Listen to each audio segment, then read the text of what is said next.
Le néolithique égyptien marque une période de transition majeure, caractérisée par l'adoption de l'agriculture, de l'élevage et de la sédentarisation.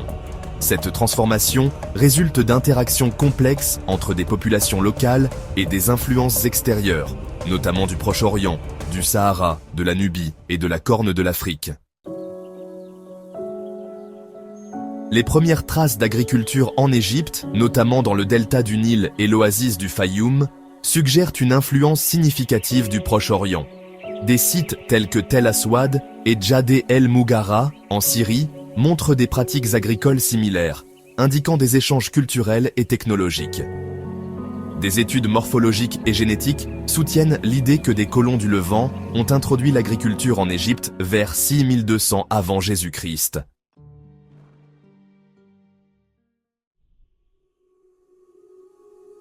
Le Sahara, aujourd'hui désertique, était autrefois une région fertile abritant des populations pratiquant la chasse, la cueillette et l'élevage.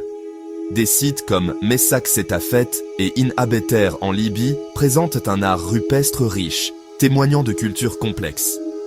La désertification progressive du Sahara a poussé ces populations vers la vallée du Nil, apportant avec elle de nouvelles cultures et sciences. La région de la Nubie, correspondant au nord du Soudan actuel, a joué un rôle crucial dans le développement du néolithique égyptien. La culture de Tasseti, originaire de cette région, a influencé les pratiques funéraires et l'organisation sociale en Haute-Égypte. De plus, la Corne de l'Afrique, notamment l'Éthiopie, est reconnue comme un centre de domestication de plantes telles que l'ancette et certaines céréales, suggérant des échanges agricoles avec l'Égypte. La culture du Fayoum, quant à elle, située dans l'oasis du Fayoum, est l'une des premières à pratiquer l'agriculture en Égypte. Les habitants maîtrisaient de la poterie et le tissage. Ils enterraient leurs morts à proximité ou à l'intérieur des habitations, une pratique différente des rites funéraires égyptiens ultérieurs.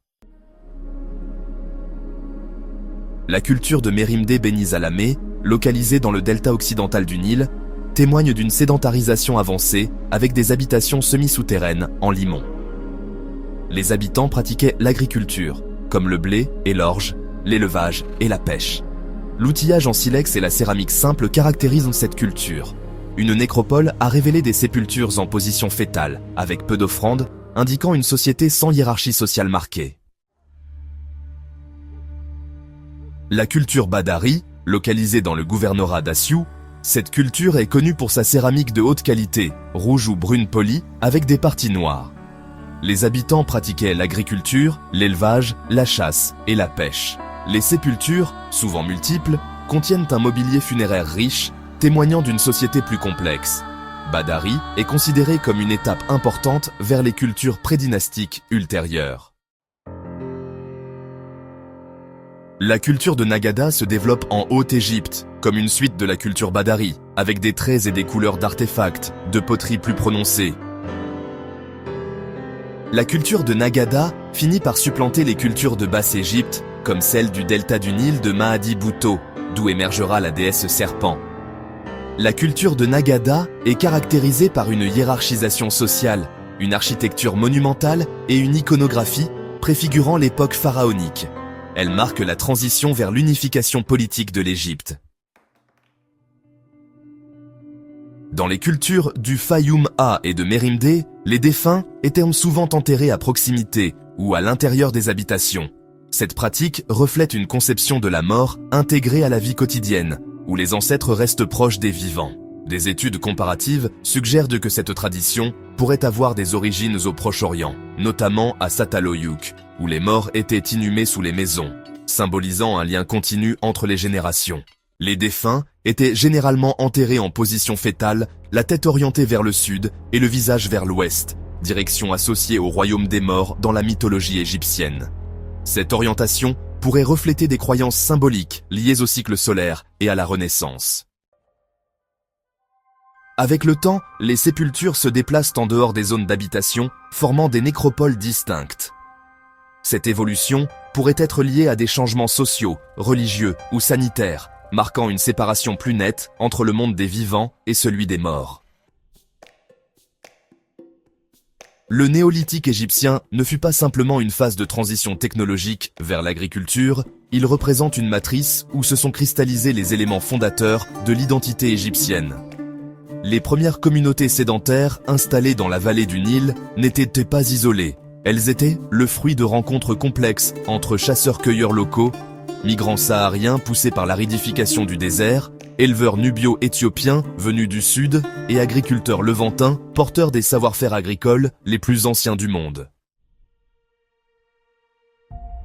Ce brassage n'a pas seulement permis la domestication de la terre, il a permis l'émergence d'un imaginaire commun, un rapport particulier au territoire, à la mort, au fleuve, à la fertilité, à la symbolique du cycle, qui structurera, des siècles plus tard, la vision religieuse et politique de l'Égypte pharaonique. La maîtrise du Nil, commencée dès le néolithique, a aussi donné aux Égyptiens une conscience géographique et écologique unique, où la régularité des crues devenait la métaphore d'un ordre cosmique que les pharaons chercheront à maintenir. L'enterrement des morts dans les maisons, la position fétale, les premières formes de hiérarchisation sociale, les objets funéraires, autant de signes que ces sociétés développèrent déjà une pensée du sacré, un début de langage symbolique complexe et un ordre communautaire préfigurant l'État.